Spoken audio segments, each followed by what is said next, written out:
जय श्री राम मित्रों। महाभारत की कथा के अनुसार दुष्ट दुर्योधन ने वारणावत में एक लाक्षागृह का निर्माण करवाया। इस लाक्षागृह में जिस सामग्री का इस्तेमाल हुआ था वो सारी सामग्री ज्वलनशील थी, बहुत जल्दी आग पकड़ने वाली थी, लेकिन देखने पर यह सामान्य भवन की तरह ही लगता था।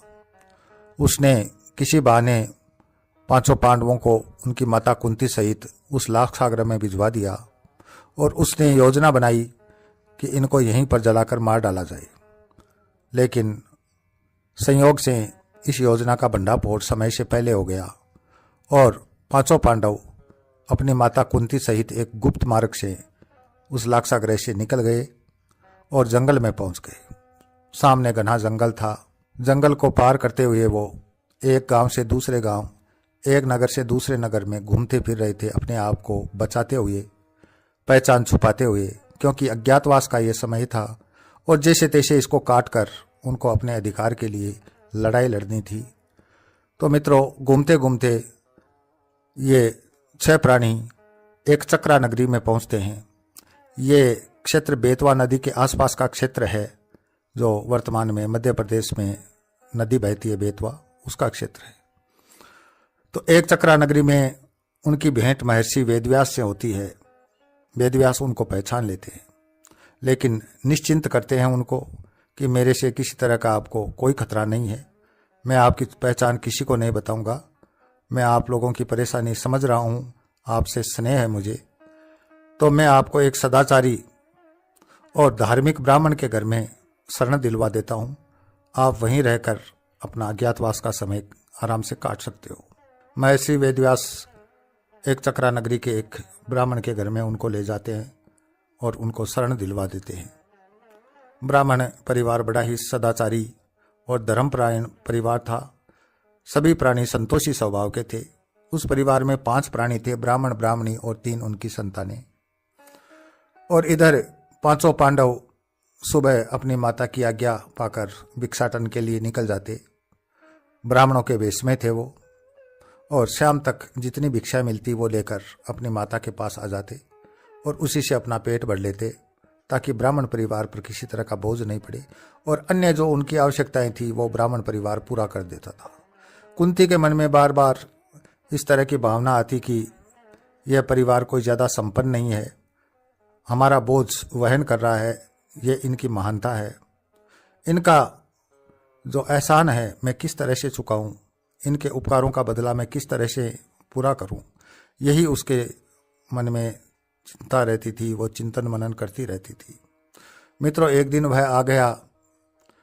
कुंती के 5 पुत्र थके हारे सो रहे थे खराटे भरते हुए, और कुंती जाग रही थी। तभी वो आवाज़ सुनती है, ब्राह्मण और ब्राह्मणी कुछ ऊंची आवाज़ में पास के कमरे में बात कर रहे हैं। दोनों ही अपनी बलि देने के लिए आतुर है।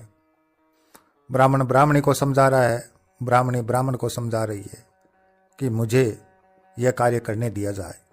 आंखें डबडबाई हुई, गला भराया हुआ, और ब्राह्मण ब्राह्मणी के 3 बच्चे भी बिल्कुल मायूस होकर आंखों में आंसू भरकर बैठे बैठे अपने माता पिता की बात सुन रहे थे। कुंती से रहा नहीं गया, वह उठकर गई, दीवार के सहारे कान लगाया, उनकी बात सुनी, फिर उनके सामने प्रकट हुई। क्या बात है, आप क्यों अपना आत्म बलिदान करने पर उतारू हैं? तो ब्राह्मण ने पहले तो टालना चाहा कि आप हमारे अतिथि हैं, हम आपको किसी तरह की मानसिक अशांति नहीं दे सकते, यह हमारा मामला है, हम सुलझा लेंगे। लेकिन कुंती ने जब जोर दिया तो उन्होंने बताया कि हमारे क्षेत्र में एक बकासुर नाम का राक्षस है, बड़ा ही भयंकर, क्रोधी और मनुष्य मांस का भक्षण करने वाला राक्षस है। उसका आतंक समूचे क्षेत्र में फैला हुआ है। हमारा राजा है, वो उसका सामना नहीं कर पाता, इसलिए उस राक्षस का ही यहाँ पर राज चलता है। तो प्रजा ने उस राक्षस से एक समझौता कर रखा है, और उस समझौते के अनुसार उसे रोज 1 छकड़ा भर के राशन और 2 भैंसे और 1 व्यक्ति उस छकड़े को ले जाने वाला, उन सब का वो भक्षण करता है और अपनी उदर पूर्ति करता है। दूसरे दिन दूसरे परिवार का नंबर आता है।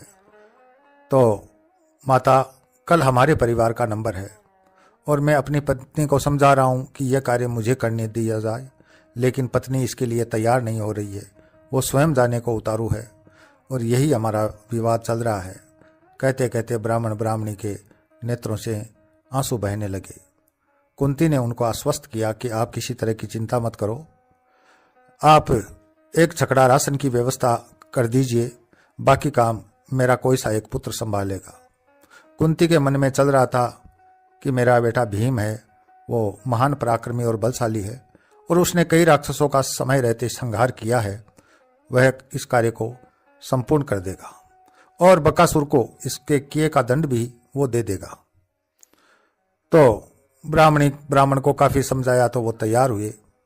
फिर उन्होंने अपने पुत्र भीम को जगाया, सारी बात उसे बताई कि बेटा तुम्हें प्रातः इस कार्य में लगना है। उसने कहा जो आज्ञा माता जी, और सब निश्चिंत होकर सो गए। प्रातः हुई और ब्राह्मण परिवार ने एक छकड़ा भर के राशन दे दिया और भीम उस राशन को लेकर उस राक्षस की गुफा तक गया और दोनों में काफी देर तक युद्ध चलता रहा और अंत में महापराक्रमी और बलशाली भीम ने उस राक्षस को मार डाला और उसका जो मरा हुआ शरीर है वो छकड़े पर लाद कर वह बस्ती में लाया।